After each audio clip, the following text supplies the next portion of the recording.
Hello everyone, it's Luciana here, and I'm going to talk about a Clil activity organized in my classes. I didn't have the permission to take a video of my students. That's why I'm here using a screen automatic in order to record this activity, this Clil activity. Rather than a Clil activity, I would rather say it's a task-based activity, and it's not just English, it's also, as you may see, a life task because and also a case study of a business activity. In fact, we are going to talk about the Lonely Planet story. You see here there's a couple, and they were the inventors of this successful guidebook, which is known everywhere. I have to say that my students didn't know anything about it, so it was a kind of discovery for them because it was the first time for them to read about the Lonely Planet. And I will let you know something funny that happened at the end of the activity that I want to share with you. And it's also a way to say that working in this way can really motivate our students. Okay, so let's start with the reading activity, and I had a volunteer, a student who wanted to read it for me because he wanted to help me in this in accomplishing this task. So here we go with the listening and the reading of our test. How to start a business. Lonely Planet is a company which produces modern, dynamic guidebooks. It also produces TV programs, a magazine, and lots of useful digital material on the web.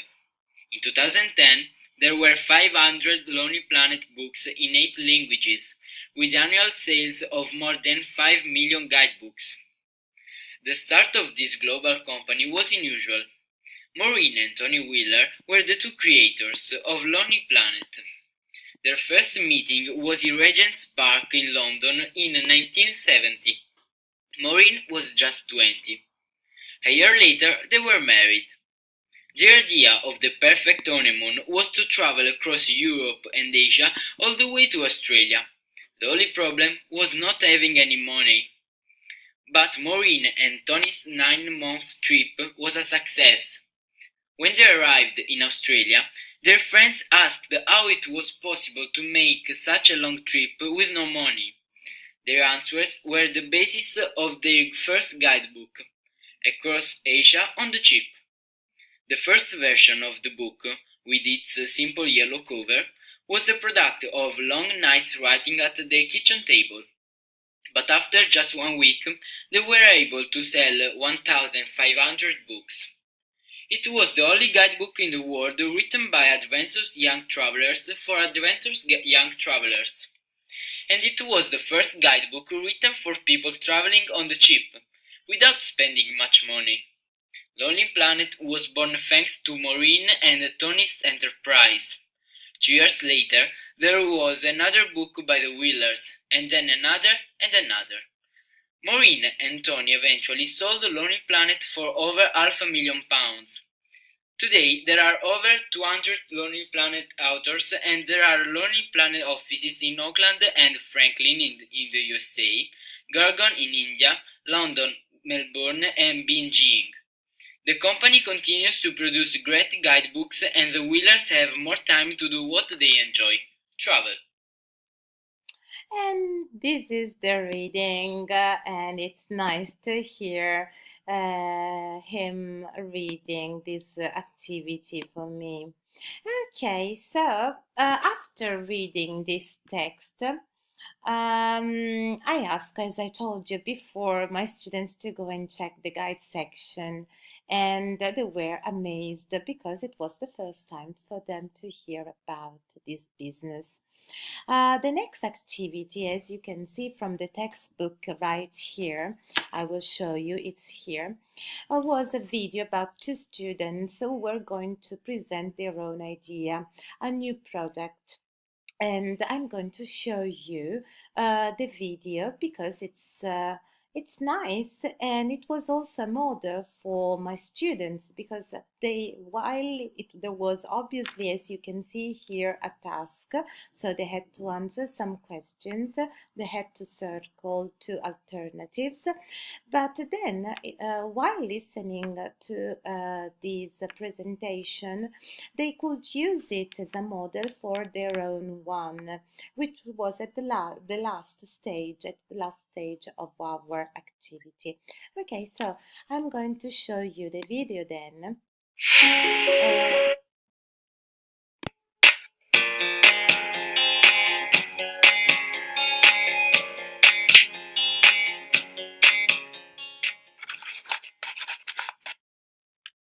When you go on holiday and you go to the beach, what do you take? Probably a towel, some sandals or flip-flops, maybe sunglasses, maybe a baseball cap, and some money to buy an ice cream or a soft drink or something. The problem is, where do you put your money when you go for a swim? The answer is in the cash cap. There's a secret pocket at the front of the cap where you can put money or a key. Nobody knows it's there because all they see is a normal cap. You can leave your cap, go in the water, and no one touches your cap or your money. This is a questionnaire that we gave to people in our class to see if they would be interested in our product. 20 people in our class say that bringing money to the beach or swimming pool is a bit of a problem. 15 of those people usually wear a cap. 12 people, that's half the class, say that the cash cap is a great idea, but you just can't buy a similar product in the market at the moment. We think that the cash cap isn't very expensive to make. Therefore, it is a good product for teenagers to buy. You can have many different designs, and not just one cash cap, but 2 or 3 as well. We hope you agree that you don't just want a cash cap, you need a cash cap. Okay, so this was the video. And after the video, as you can see here, there was a questionnaire about how to start a new business. At the beginning, we had a conversation together and had to find out possible answers to these 3 questions by looking at the reading again. Then they had to use the same questions for their group work because they were divided in groups and they had to think about a new product. This section of our activity, so in this section of our activities, I was not involved at all. I was just there to help if they needed some help. Otherwise, they planned everything. They also decided to create their own presentation using videos or slideshows, but they tried to keep the video we saw before as a model for their presentation because they had to be funny and to say the right thing at the right time in order to convince the other. At the end, there was a vote, a general vote. Everybody voted for the best product in the class, and it was great. But as I told you, there was also a surprise. The surprise was that they discovered that you can give suggestion to Lonely Planet guides. So now they want to write an email to the Lonely Planet, giving some tips on what to see in our own town. That's fantastic.